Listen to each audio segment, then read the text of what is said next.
കേരളത്തിൽ ഇന്നും നാളെയും ഒറ്റപ്പെട്ട ഇടങ്ങളിൽ ശക്തമായ മഴയ്ക്ക് സാധ്യതയെന്ന കേന്ദ്ര കാലാവസ്ഥാ വകുപ്പ്. അടുത്ത 24 മണിക്കൂറിൽ 7 ജില്ലകളിൽ യെല്ലോ അലർട്ട് പ്രഖ്യാപിച്ചു. ആൻഡമാനിൽ എത്തിച്ചേർന്ന തെക്ക് പടിഞ്ഞാറൻ കാലവർഷക്കാറ്റ് 27ഓടെ കേരളത്തിൽ എത്തിച്ചേരുമെന്നാണ് പ്രവചനം.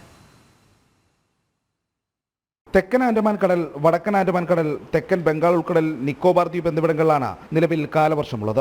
സാധാരണ മെയ് 22ഓടെയാണ് ഈ മേഖലകളിൽ കാലവർഷം എത്തുക. തുടർന്നുള്ള 3 മുതൽ 4 ദിവസങ്ങൾക്കുള്ളിൽ തെക്കൻ അറബിക്കടൽ, ബംഗാൾ ഉൾക്കടലിലെ ചില ഭാഗങ്ങൾ എന്നിവിടങ്ങളിലേക്കും കാലവർഷം വ്യാപിക്കും. കൊടും ചൂടിനറുതിയായി തെക്ക് പടിഞ്ഞാറൻ കാലവർഷക്കാറ്റ് മെയ് 27 കേരളത്തിലെത്തുമെന്നാണ് കേന്ദ്ര കാലാവസ്ഥാ വകുപ്പ് അറിയിക്കുന്നത്. ഇതിൽ 4 ദിവസത്തെ വ്യത്യാസമുണ്ടാകാനുള്ള സാധ്യതയുമുണ്ട്. കാലവർഷം എത്തും മുമ്പ് തന്നെ കേരളത്തിൽ മഴ കനക്കുകയാണ്.